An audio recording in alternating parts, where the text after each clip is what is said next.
چورابینی دانه موزه ما اشتراک دارن معاونی یکوی و سردار خدمات، معاونان، سرداران ریاست‌ها و شعبه‌های دستگاه مرکزی و راهبران واحدهای زیرساخت‌های خدمات.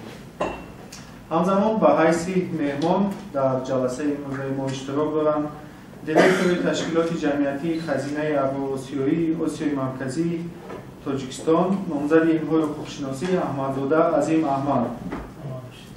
سلام و حاضرین گرامی. اینک از قبول گردیدن قانون اساسی و حجت سرنوشت‌ساز کنستیتوسیای جمهوری تاجیکستان 31 سال سپری گردید. باعث فرهمندی و خوشبختی است که محض 6 نوامبر مردم تاجیک همه سال از سرتاسر جمهوری تاجیکستان جمهوری عزیزمان عید دارد و این سنه بزرگ را با یک جهان فرح و شادمانی تجلیل می‌نماید. قبول کنستیتوسیای جمهوری تاجیکستان یکی از رویدادهای مهمترین در تاریخ نوین دولت تاجیکان به حساب می‌رود. آن در شرایط قبول گردید که کشور عزیز ما بعد به دست آوردن استقلالیت و دوره نوی دولتسازی وارد می‌شود. کنستیتوسیا همچون سند عالی حقوق و آزادی‌های انسان و شهروندان را کفالت داده، ساختار دولتی را حاکمیت قانونگذار، اجراییه و سودی را مقرر می‌کند. اساسگزار صلح و وحدت ملی، پیشوای معظم ملت، پرزیدنت جمهوری تاجیکستان محترم امامعلی رحمان از روزهای اول به کنستیتوسیا اهمیت مخصوص می‌دادند.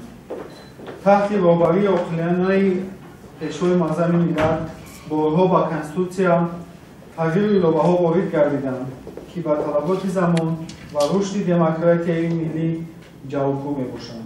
جمهوری تاجیکستان صاحب استقلال را تبریک گفته به خاندان هر یکی شما و در سیمای شما به تمام مردم شرفمند تاجیک تنصیحاتی و آسایش و روزگاری با سعادت آرزو می‌نمایم.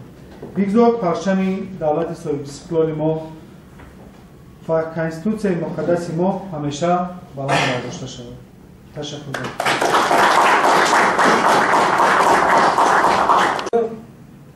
من خرسند هستم که امروز یکی از ساختارهای مهم دولتی یعنی که علاقه این چیزی از همه مهم است و امروز باز سطح، صفت و همون ضرورت و اهمیت نوکش خیلی بلند است و امروز همه ما همین اطلاعات و علاقه هم محتاج هستیم و هم دائم در دست همون تلفن داریم و همون معلومات ها رو میکوبیم.